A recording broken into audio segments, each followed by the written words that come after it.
Good morning and welcome to this week's edition of NCompass Live. I am your host, Krista Porter, here at the Nebraska Library Commission. NCompass Live is the Commission's weekly webinar series where we cover a variety of topics that may be of interest to libraries. We broadcast the show live every Wednesday morning at 10 a.m. Central Time, but if you're unable to join us on Wednesdays, that's fine. We do record the show as we are doing today, and you will be able to watch it then later at your convenience. Both the live show and the recordings are free and open to anyone to watch. So please do share anywhere and everywhere about our show and our show recordings. For any of you who might be here who are not from Nebraska, the Nebraska Library Commission is the state agency for libraries. We provide training and resources and consulting and grants to all types of libraries in the state. So you will find shows on NCompass Live for all types of libraries. We bring in guest speakers from all across Nebraska, all across the country, but we also have Library Commission staff that do presentations for us, and that is what we have today.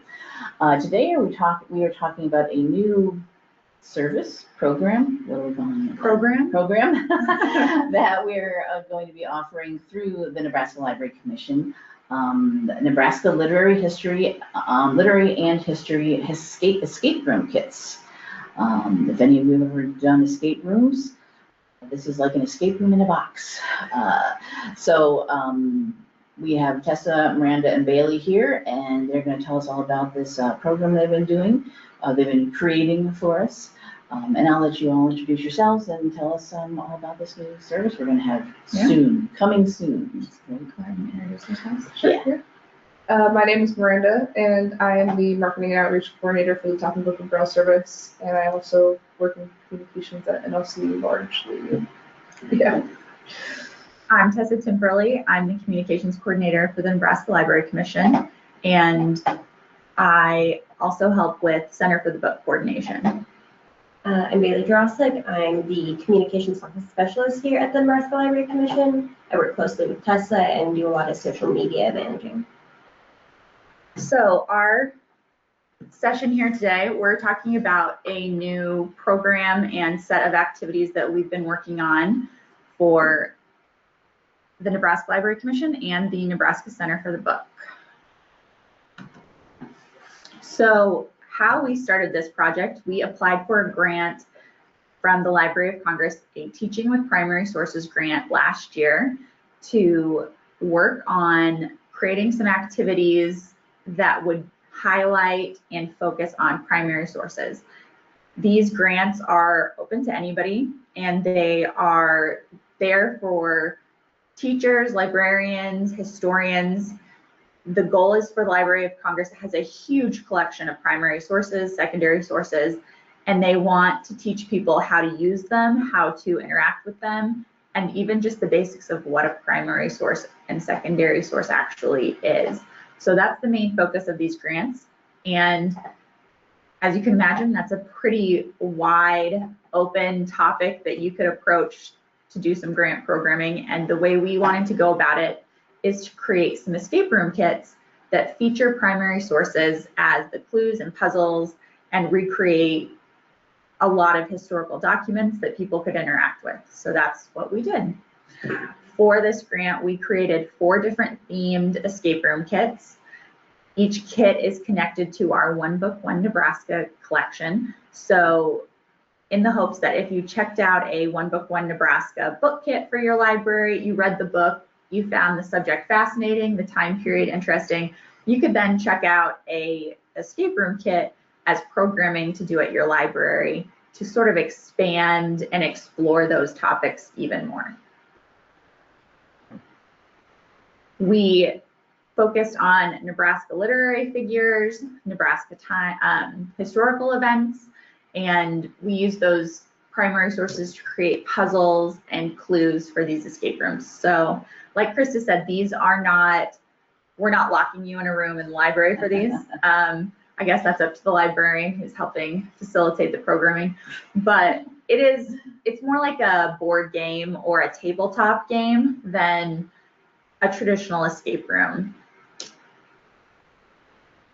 And our other goal with this project is we wanted to provide some easy to use, ready-made in-person programming for librarians in schools to help get people back into the library and doing some non-digital, non-virtual activities.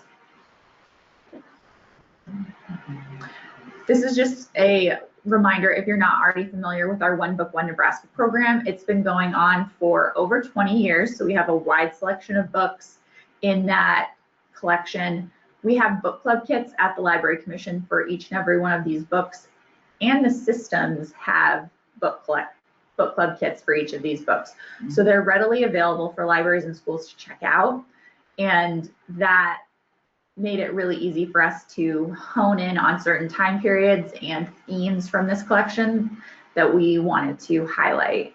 Each kit connects to at least 2 books from this collection. Some of them connect to at least 4. All right, so we're gonna jump right in with our first kit theme. I'm gonna hand it over to Miranda, and she's gonna tell us a little bit about this kit and just the escape room in general. Yeah, so if just before we get too far into this, if you've never done an escape room before, basically how they work is they're a series of puzzles. Puzzles obviously can cover a wide range of meaning. So we have things all the way from doing a jigsaw puzzle to doing a math puzzle, sometimes logic puzzles, so you have to follow a through line. Most of the time, like in Willa, Cather, those can be in a sequential order. Sometimes figuring out the order is a puzzle in and of itself.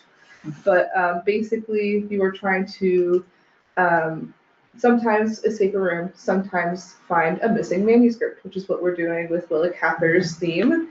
Your good friend and famous writer, Willa Cather, has lost the only copy of her latest manuscript on a train bound for her hometown in Red Cloud, Nebraska. You're going to search through her belongings and follow the clues to find that manuscript.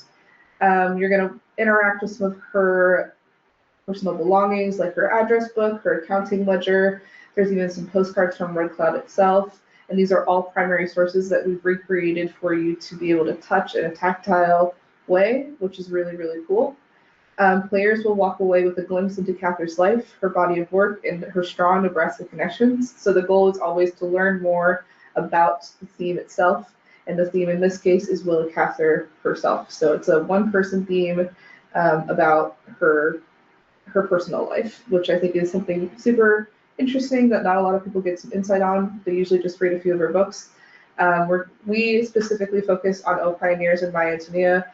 Those 2 books, like Tessa said, are One Book One Nebraska books. So yeah, that's kind of our first and our easiest theme, is because it is so linear in how you solve the puzzles, and because it is more middle school grade topic level, we wanted to shoot for an easier time. That doesn't mean adults can't do this room as well. Actually, all of our staff have tested this room, and they've all, so far from what we've heard, enjoyed it. So adults Yes. can and do enjoy doing this room. I did this one. It was, yeah, they've asked staff here to test out, not all of them yet, but some of them. Yeah. And it was a lot of fun. I had never done an escape room before. Mhm. I've heard about them, and I know people who do it, just never has come up. So I was a little unsure of how it worked out, but it was very fun. Yeah. Depending on the people you have, people have different strengths. So some of us were really good at some of the puzzles, and others were like some I looked, I'm like, I have no idea what's happening. Hopefully you all, other ones who were with me can figure this out. And they did. And then I figured something else out. But it was a lot of fun, yeah. Took maybe an hour to go through the whole thing. This one's about an hour. Depending, on how quickly people solve things and work together and read all of the information, yeah. Mm-hmm. Yep. Each one's going to be, depending on the difficulty level, a little bit different on time frame, but this one we can confidently say, because we've done a few rounds of testing, is about an hour long. I was going to say something else and I completely forgot it, but we can come back to it when I remember. Yeah. We'll run through the 4 different kit themes, and then we'll come back to how the program will work, how people can potentially check these out for their library or school or museum, and some of the back end processes that as a librarian or teacher you would have to do to help facilitate this at your organization. So Willa Cather is our first theme. Our second theme is Native Voices Museum Mystery. I'm going to let Bailey talk about that one a little bit. Yeah, so this one, we're looking at a lot of our One Book One Nebraska books here, but the theme is an eccentric anthropologist has locked up the new exhibit about Nebraska's prominent Native American figures and historical events. The goal is you act as museum staff and must follow clues to solve puzzles, to organize and set up the artifacts before the museum opens. You have to sort through photographs, newspapers, maps, and other historical documents to create an accurate exhibit. And along the way, you'll be learning about Nebraska Native American heritage and history. This one has been a lot of fun to kind of set up. We haven't had the chance to test it yet, but we'll have a big backdrop that you'll receive that will be part of the puzzle. And the idea is you're looking at all of these Nebraska historical Native American figures and lining them up on a timeline and learning facts about each one of them along the way.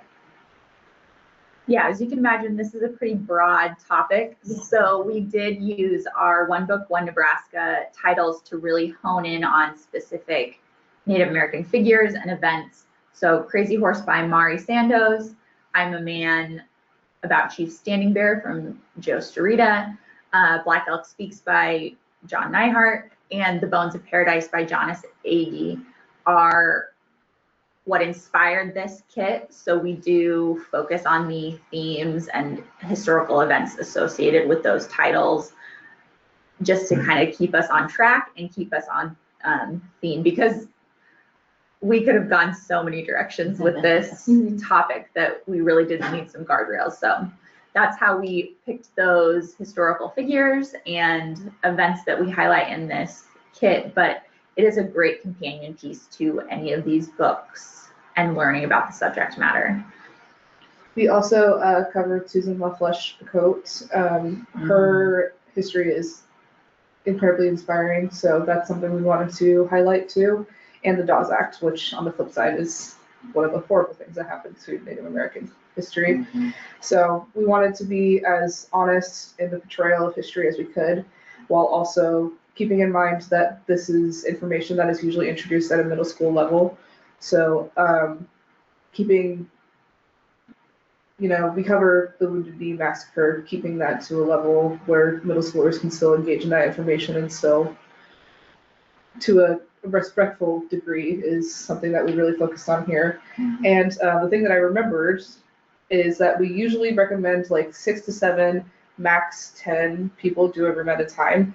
I've worked in an escape room before, and I've seen 2 people do a room at a time and have a blast. I've seen 7 or 8 is when it kind of gets a little bit muddy. We usually max it at around 10. So kind of keep that in mind when you're planning out any events that you want to include these in. But yeah. So this is our second theme, and it is also, I would say, middle school through high school difficulty level. It's one of our easier kits and definitely school age friendly, but still fun for adults. We wanted to make sure all these kits could be done by an adult audience and still be really engaging and interesting. Our third theme is a World War II mailbag mix-up, and this kit covers, as you can imagine, World War II time period. It is themed around the idea that a postal mix-up has happened. Packages, letters, and postcards have all been sort of mixed up, taken out of their envelopes, rearranged, and the goal of the kit is to put the correct contents into the correct packages, the correct letter into the correct envelopes, so that the mail can get where it needs to go. We have a lot of great primary sources in this, from military handbooks, photographs, authentic letters from Nebraskans overseas, telegrams, war posters. It just kind of covers the map of World War II and how it affected Nebraska. And our theme books are Prairie Forge, by James Kimball, All the Gallant Men by Donald Stratton, Once Upon a Town by Bob Greene, and The Long March Home by Tosca Lee and Marcus Brotherton. So we did use those pretty heavily in our theme of this kit, but it's a really fun one, and it is a tabletop game for sure. Krista, did you test this one too? No, I didn't get to do You that didn't get to one. test this No, I one. know you did do it. I wasn't Yeah. available on that day Yeah. to do it. Yeah, but I know other people did. Yeah. We also had staff test this one. This one's a little bit harder. Yeah. That's probably what you were gonna say, sorry. This is one of our more difficult kits. It's more difficult than Willa, Cather and Native Voices because it is not a linear puzzle. You don't go through it, one step at a time in a straight line. As you open up different packages and you get the contents of them, it kind of just spreads out, and you might have to go back to things that you've already looked at. So it's not a straight line puzzle for sure. You might need things to solve a puzzle later on that you opened up in the first package. Yeah. And our fourth kit is Cold War Cold Case. Who wants to talk about this? I can talk about Cold War Cold Yeah. Case. This one is our murder mystery noir one.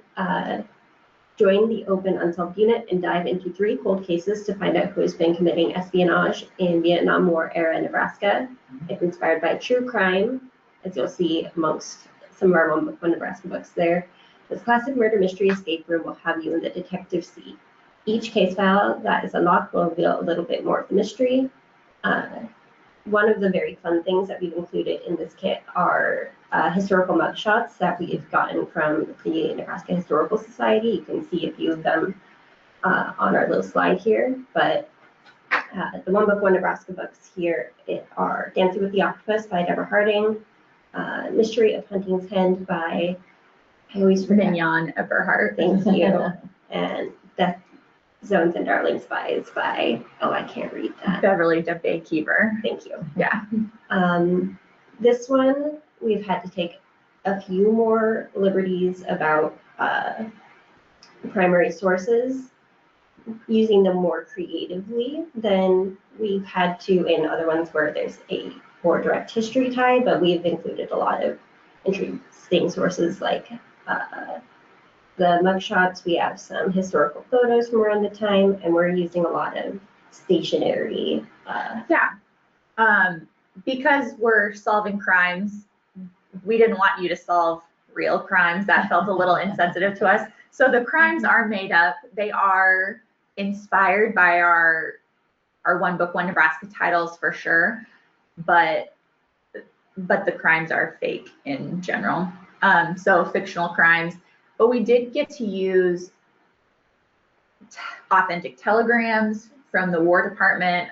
We used the espionage bill in this, which is a 1917 document, but it was still the current espionage law during this time period that they were that functioned. Like Bailey said, we have photographs from the time period. We have some notes and articles from Beverly Debay Keever collection from Love Library from UNL's archives. So that's part of this kit. We have some draft cards, and then each case file we have worked to have the stationery of the cases be authentic. So one of the ones we use some FBI files from the John F. Kennedy files that were unsealed several years ago that, the information is in them isn't real information, but the forms they used and the way they look is accurate. So that was authentic. So yeah, it should feel more authentic. It should feel like you're in the 70s potentially solving these crimes was our goal. So those are our 4 kit themes, and we could not have done this by ourselves. We used several partner organizations to help us make this happen. So we used sources from the Library of Congress, from the Nebraska History Museum, the Willa Cather Foundation, UNL Library Archives, as well as the Center for Digital Research and Humanities provided us with a lot of materials. And honestly, this isn't even a complete list anymore of all of our primary sources. We actually need to update this slide with even more places that have provided us. We talked to the Smithsonian. We worked with Smithsonian, the National Archives, a small historical society in Sheridan County in Nebraska is providing some materials for us, as well as the Durham Museum. So we need to update this list for sure. Yeah.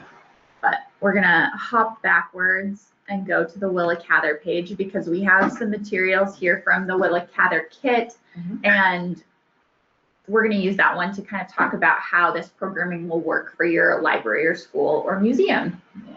So the way the camera's gonna work, it goes by movement. Okay. So So if is you it start following? doing things over there and hold it up to the owl, it should, yeah. Okay. Okay. So as you can see, hopefully over here, we've got our Willa Cather full kit that we've got laid out. We've got a travel trunk that we recreated that's based off of a real steam trunk that she used that the Cather Foundation has. Just behind the scenes, we have these lock boxes that we're going to send with all of the locks for the proctors to use for easy setup. Hopefully, this is going to make the setup a lot easier. But back to the fun primary sources things. We've got a railroad map from the Cather Foundation. From the time that Cather was alive, this was the railroad routes that were around. We've got a pocket watch that's imitating the pocket watch that is also in the Cather Foundation. Pretty much all of this is from the Cather Foundation to some extent. There's a few things that are from the Library of Congress. If I can think of what the newspapers, I believe, are from the Library of Congress. They have a very extensive collection of Red Cloud newspapers. So we pulled some that have either a book review is in one of these of Cather's books, as well as an article about the anniversary of Cather's parents' wedding. And then it talks about her and her family as well in that article. We've got some more fun stuff. There is a lipstick case that we thought was super cool. Unfortunately, finding an actual authentic 1870s, 1910s lipstick case is harder than you think. So we replicated it with one we could find that was close, but these are going to be in there as well. We even went so far as to include in your opening letter not only a bit of a fun jigsaw puzzle that you will have to put together, but the envelope itself is a primary source because this is the envelope that Willa Cather mailed to her friend Trix Miser when she was writing to her, as well as the context of the letter itself we rewrote to fit the kit, but the autograph is Willa Cather's, as well as this top print to Trix, and the date is also Cather's original writing, which is really cool.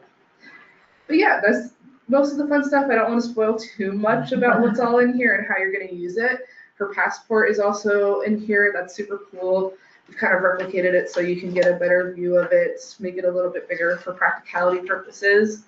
Unfortunately, or fortunately, depending on how you look at it, we do include a lot of cursive in this kit just because that's the most relative to the time. We tested this with a group of Girl State high schoolers, and they were able to read cursive. So the hope is still alive. Oh, good.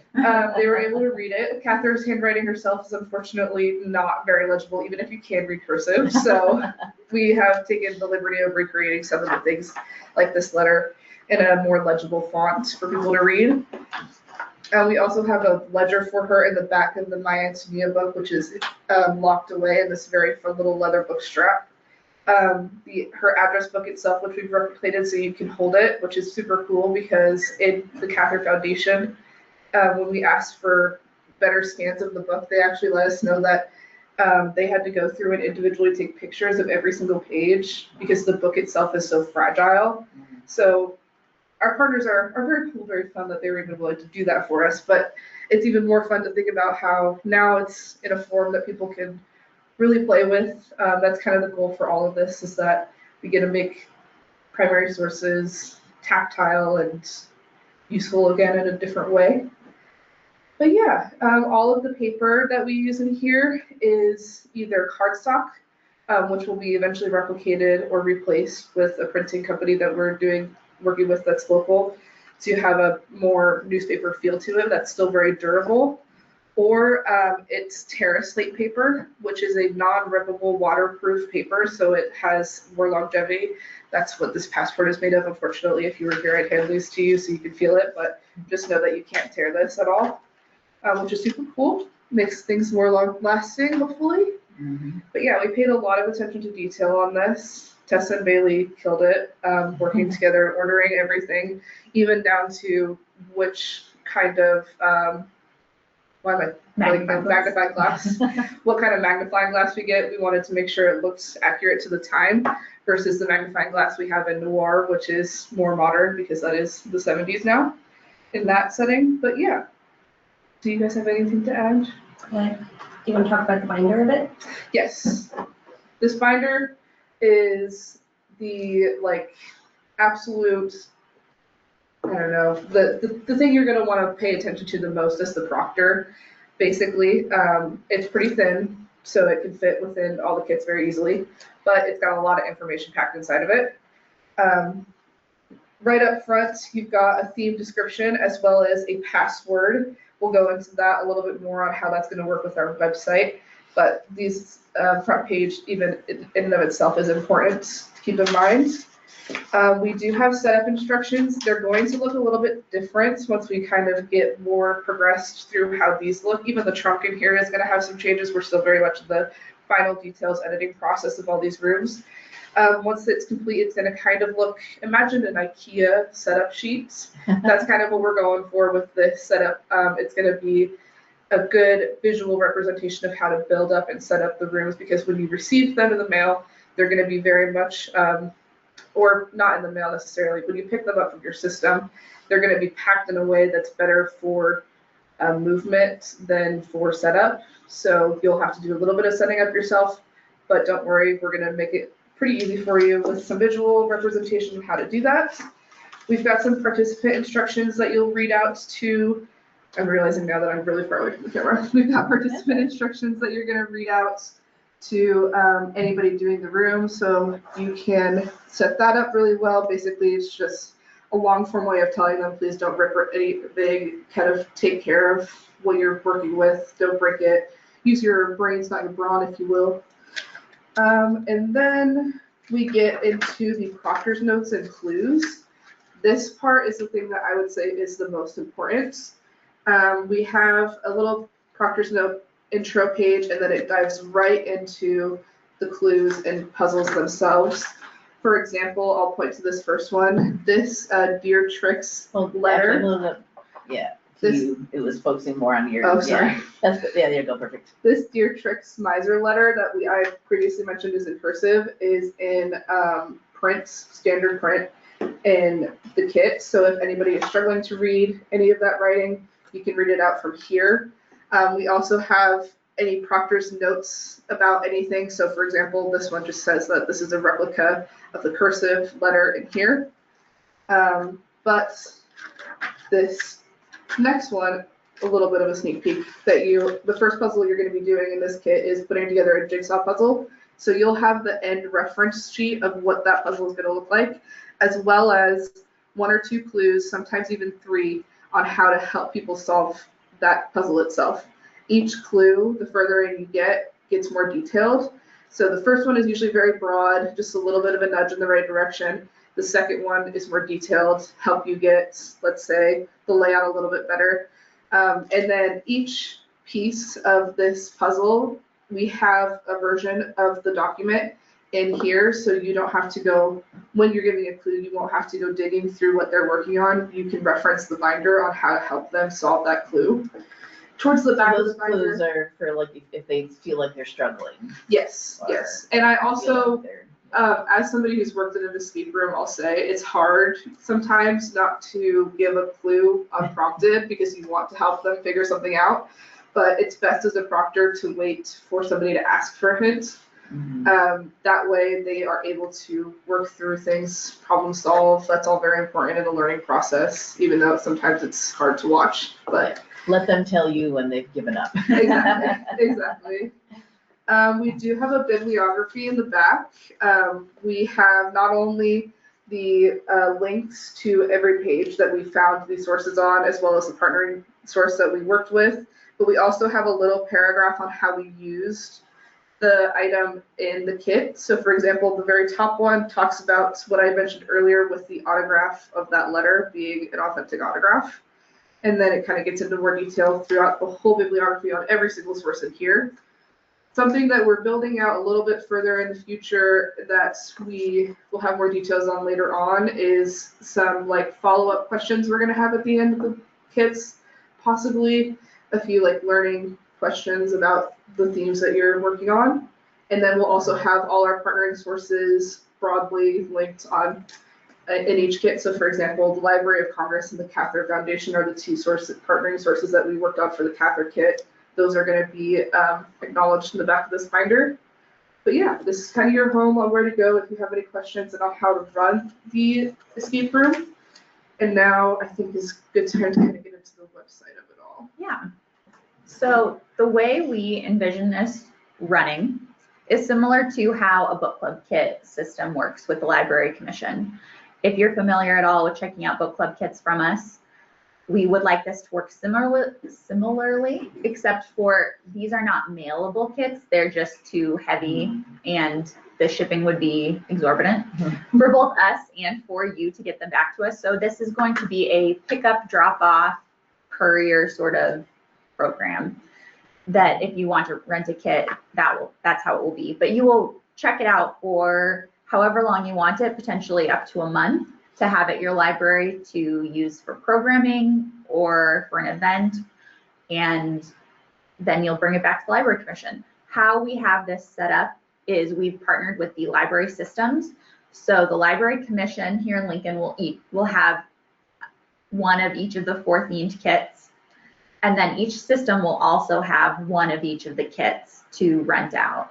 So there's 5 copies of each. Yes. In total. Yes. Okay. Except for Cather.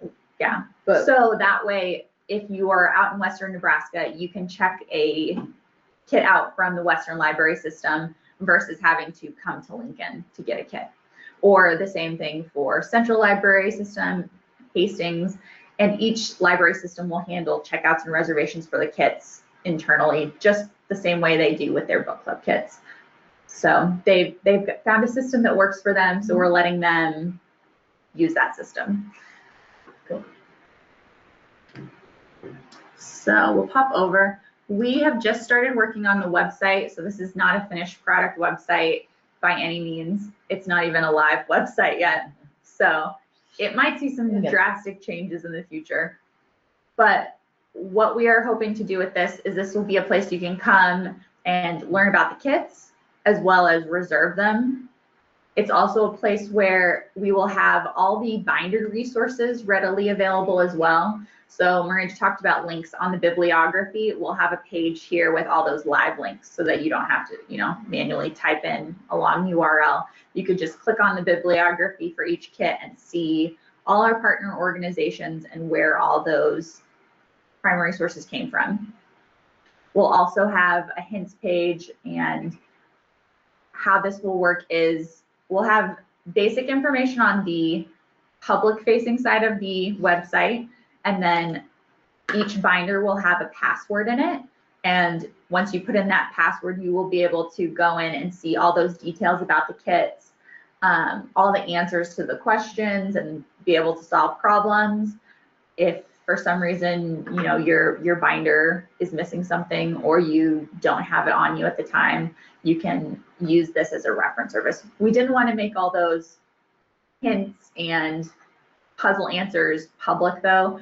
We didn't want like a middle schooler going on here and being able to, completely read how the escape room works before they go and play it, or even an adult. We wanted to keep some of the mystery alive with it. Do you have any questions, Krista? Yeah, if you have any questions, go ahead and use your GoToWebinar interface. Some of you have been attending our shows for a long time, and you may have noticed that a couple months ago the interface changed for GoToWebinar. But there's a speech bubble with a question mark in it. You click on that, it opens up where you can type in any questions you have.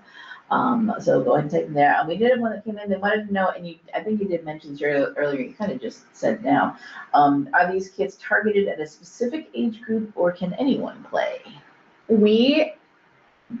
Yes. We wanted them to be fairly broad as far as the age group that could play them. I would say Willa, Cather, and Native Voices could be played by 7th, 8th graders, high schoolers, and adults. They're a little bit easier on the difficulty level. And then World War II, Mailbag Mix-Up, and Cold War Cold Case definitely have some more adult themes in there. And also they are more difficult, just puzzle-wise. So they're maybe more high school to adult. But even our easiest kits, like we said, we had Cather tested with all adults here at the Library Commission as well as high schoolers, and they had just as much fun as doing it. So it's not too easy for sure. No. I thought it was perfectly appropriate for adults. There was nothing, Yeah. It didn't seem like we were testing something out for children. Yeah. No, not at all. So definitely not an elementary school game. Definitely not that. The puzzles are difficult and engaging for adults and high schools, middle schoolers, but we had high schoolers do it and they did a beautiful job on the Cather kit. We were really impressed with them. So Yeah. It could be something, I think, that if you had a family doing it with multiple ages and there were some younger kids, there is, I mean, I only did the one, there's things in there you could probably, say here, this is something you could look for this thing, or put together this puzzle. It's just a jigsaw puzzle. Anyone can do a jigsaw puzzle. Yeah. Younger kids could do that, but then someone else older might need to figure out, okay, now that you've done the puzzle, what are we looking at here? And, Yeah. what does it mean? And yeah. That's a good way to describe it. It's a wide range of, like Tessa was saying, as far as theme wise, is really the thing that would be the limiter, in that the more difficult rooms are more adult themes, so therefore older ages. But after working in an escape room, I learned that it is common for us to underestimate how capable middle schoolers are at solving puzzles, and they are very capable of doing the same things that adults do. So that saying something is a middle school age theme doesn't limit the adult availability to it either way. So yeah. So it says, oh nice. I have several young adult and adult mystery readers that would enjoy this. Oh yeah. Yeah. We haven't gotten to test the Cold War Cold Case yet. We are still waiting for some of our main printing materials to come back in from a specialty printer here in Lincoln, but we're really excited to test that one and see how it goes. And I think it will be just as much fun for a high school age kid to do as an adult. Someone did want to know what happens if something gets damaged. If we do, you did say the paper is not terrible and waterproof, but something could happen to something. Sure. Like Miranda mentioned earlier, we did put a lot of thought into the materials we used for this kit, and we made them as durable as possible, but we do realize that some things, damage is always possible, and you just never know. So some things we were able to just print here at the Library Commission. We have kind of a backstock of paper we can use to reprint some materials if we need to in-house. We ordered extras of a few things where we could, so that if we really needed to, things could be replaced. Yeah, we'll have to figure it out as we go, because some things are less replaceable, like the trunks for Cather. They're kind of a one-off as far as they're no longer in sale. Actually, it's not even that it would take a while to ship. It is that they are no longer in sale. Yeah. So, and if things go missing, because I think you previously, that didn't say today, but the binder, there's a list of everything that's supposed to be in the box, so you make sure you put everything back in. But if something does go missing somehow, some things can also be replaced. Yeah. So this game is meant to be played under supervision. It's not like you put them in a room by themselves and they can just go through it. You could try it that way, but we've designed it to have sort of a proctor or monitor in there to be, one, your hint giver, and to help as they maybe get stuck on things and need a little bit of a nudge in the right direction. And for that reason, we're hoping that things will be slightly more closely supervised. But yeah, we realize that's something that will eventually happen, and I mean, as long as you let us know. Regular use, wear and tear, some things might, depending on how much these get used, might just need to be replaced because it's been, you know, a lock's been used so often that it's not working, or some piece of paper has just gotten dirty or something. And some of these things, it's even like as they age, it adds to the effect, which is kind of cool. Right. So, I mean, to a certain extent, obviously, but yeah, a lot of it is case by case. So just let us know. So we're prepared for it, but yeah, that would be something that we'll have a way you can let us or the system know that something's been damaged or lost and needs to be replaced before a kit can go out again. And there's no cost for libraries to, you said rent, but borrow. Right. Yes, these will be available to, similar to book club kits, schools, libraries, or institutions like the Nebraska History Museum or the Willa Cather Foundation, the John Nyhart Center, those kinds of places. But in the same way, we will need an institution or to be the one checking it out and responsible for it. So Joe Smith off the street won't be able to come in and say, I would like to check out an escape room kit and take it home and play with it. This will be like the book club kits, where we want it to be facilitated by a library or a trusted organization.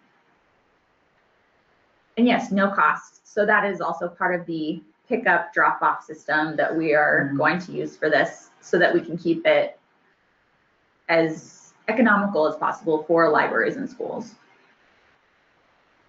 I'm sure depending on events and things going on, you can coordinate with the system or someone here from the commission about, oh, so-and-so is going to be at this event and they want to check it out. Can you bring it along and deliver it to them? We've done that lots of times with book club kits and other things. Just, is anybody going to so-and-so? Great, take this with you. Yes, it'll definitely be a project in coordination in some cases, but we know that works. And some systems do that very strongly already. So we're hoping that won't be an issue.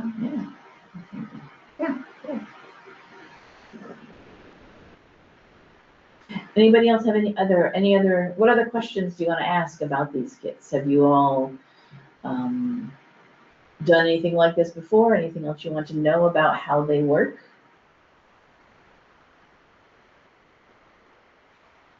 We will have eventually the book club kits linked as well, so that obviously, since it's been going on for 20 plus years, the One Book One kits, some of the books, you know, haven't been circulated as strongly if they're book number 2 in the collection. So they're still available through the Library Commission and your system. So if you wanted to go back and read Crazy Horse by Mari Sandos and then do the escape room kit, or vice versa, maybe you do the escape room kit. And that gets the attention. And that gets things going. And people are like, I'm really interested in this subject. These are some extra resources you could use with that.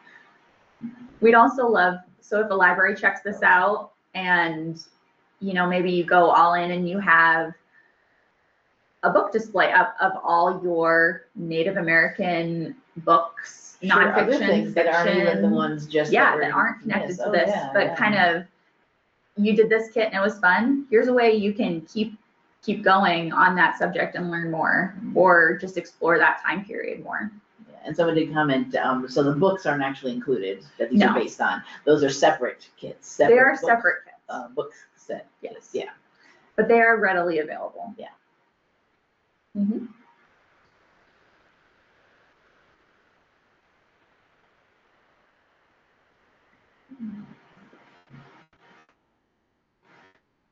We are looking at the end of July, early August as our official That's gonna be the launch, next question. Is when they'll be When available. can we start asking, Yeah. requesting these? That's our goal. We just finished up in May with the purchasing part of our grant, and here in June, we're wrapping that up with our final report and things like that. So we are still actively working on the kits and putting them together. Definitely some arts and crafts and manual labor going into it at this point, as well as building up that website. So like I said, our goal is the end of July, and we will definitely put out information when they are available though. There'll be a news release, there'll be a blog post, and Big announcements. Yeah. So we'll let you know for sure. And we've been to some of the systems. We're going out to the Western Library System annual meeting in July. Yes, July.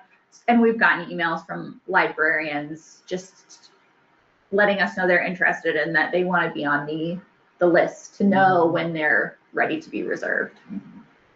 If you want to know, sign up for our mailing list. The system's mailing list, each system has a mailing list that things go out to, and then we can send things out to all 4 of them at once. So sign up for that. Keep an eye on our social media, our blog, our Facebook, Instagram. That's what we've got. Yeah. Yeah. Things will all go out there when they are ready to go live. Yeah.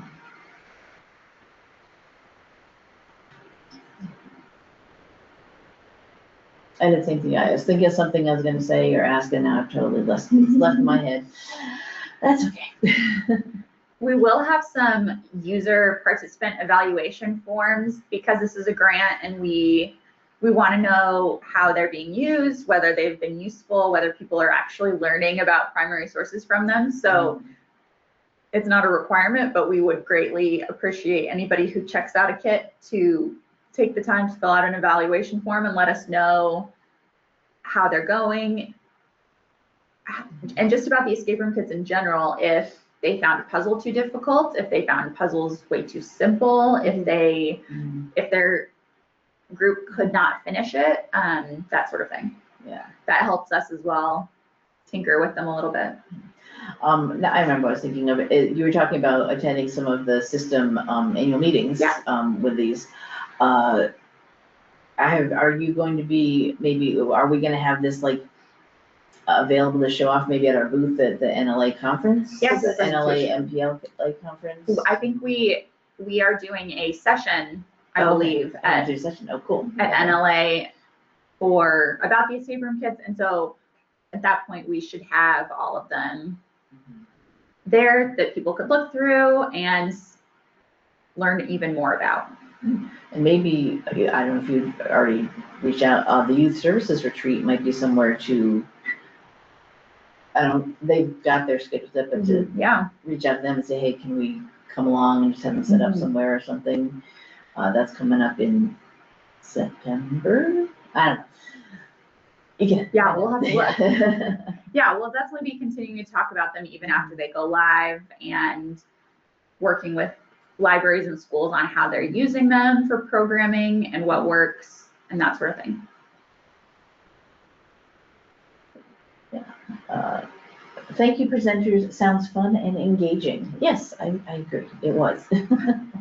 So if anybody's familiar with tabletop games like Dungeons and Dragons, or I can't even think of any other tabletop kits, kind of games like that. There's lots of more board games now are getting a lot more complex with more pieces and things to do and use. Yeah. So any of those newer type board games or just any sort of tabletop things. Yeah. So that's kind of if you've never done a game like this, that's sort of a good jumping off point to think about how this will work for programming at your library. Yeah, we have about 5 minutes left. Yeah, any other questions before we wrap things up?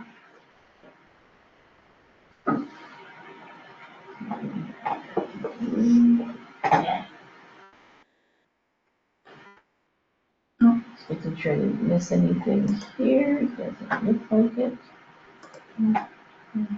We do have my contact information up on this last slide, so that if you do have questions and want to know more, please send us an email and we'll get back to you. All right, I don't see any of the desperate questions coming in, that's okay. Reach out to Tessa if you do want to know more about it, or, you know, keep your eyes open for when we do announce when they are ready to be borrowed. Once it's finished up, I think it's a very fun thing to do, definitely. And I think a lot of people are going to be very, as you said, engaged and interested in it. It's more. I love that libraries are doing, you know, showing where you do things more interactive things. Mm-hmm. Don't just come borrow a book or come and, you know, sit, you know, passively watching a program. Get involved in it, and offering this kind of thing is a great, great idea, a great resource. And maybe it'll get expanded into more of them. I don't know. We only have the 5 of each one right now. So. Yeah. And that's what the grant could do. There's only a limited amount of, you know, Yes. and of course with all your time and putting into this. I think that it's amazing that you came up with all these ideas. I don't know how, I would not have been able to come up with creating these kind of games. I love playing these kind of things, but I always am like astonished by figuring out what are we going to make as a puzzle, or what are we going to make as a clue or a thing. So that was a really fun aspect, is Yeah. we let the primary sources be kind of our inspiration for a lot of the puzzles. Sure. So since we were focusing on real sources, we had a list of kind of where we wanted to go and what would maybe work. But, you know, once we got a newspaper and we read the article, and we were able to be like, okay, this is the way we can use this primary source. So these real objects, artifacts, documents really did drive the direction of a lot of our puzzles and the story of the kits, and they take center stage. Yeah, and that's the whole goal. The whole goal of this grant is teaching with, it's called Teaching with Primary Sources. Right. So that's the whole idea, is using these actual things that exist.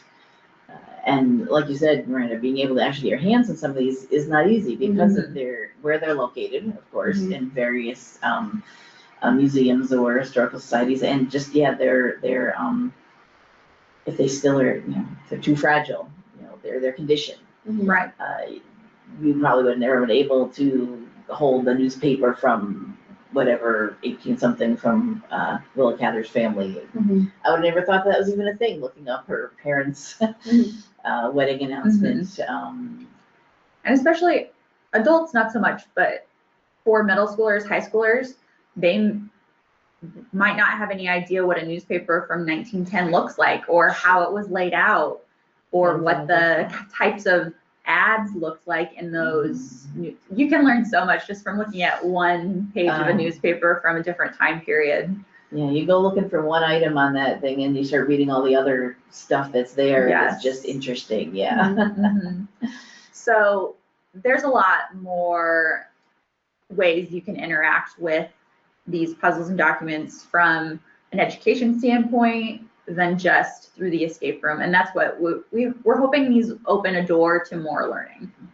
Yeah. Absolutely. All right. I think we're almost up to the top of the hour, so I think we are good to wrap things up. If you do all have any questions, yes, reach out for Tessa.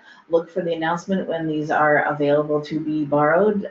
Attend regional system meetings, NLA conference, elsewhere, also to get a look at these in person too. You can pass over the keyboard and the mouse here. So thank you so much, Tessa and Miranda and Bailey, for sharing all of this with us. I think we're going to get predict a lot of activity, a lot of interest in it, which we'll see how that goes. If we get overwhelmed with too many. It's kind of nerve-wracking to work on something and then put it out there and put it in other people's hands to interact without you on. So and to wonder, you know, did we make enough? Is it gonna be? All right, so I'm going to pop back over here to the Library Commission website. So thank you, everyone, all of you for being here. Thank you, everybody, for being here. I'm going to go to our calendar here and go to today's session. So as usual, today's session is being recorded and will be available, should be by the end of the day tomorrow, for everyone to watch. If you go to our main NCompass Live page, we have our upcoming shows, and underneath beneath them is a link to our archives. I am working on the last couple of weeks. I was on vacation for a couple of weeks, so I'm working on those recordings from the last few weeks. They'll be up soon, and today's will be as well. But this is where they all live. So when they are ready, everyone who registered for today's show and attended live, we'll get an email from me letting you know when the recording is available. You'll have a link to the recording here and to Tessa's slides.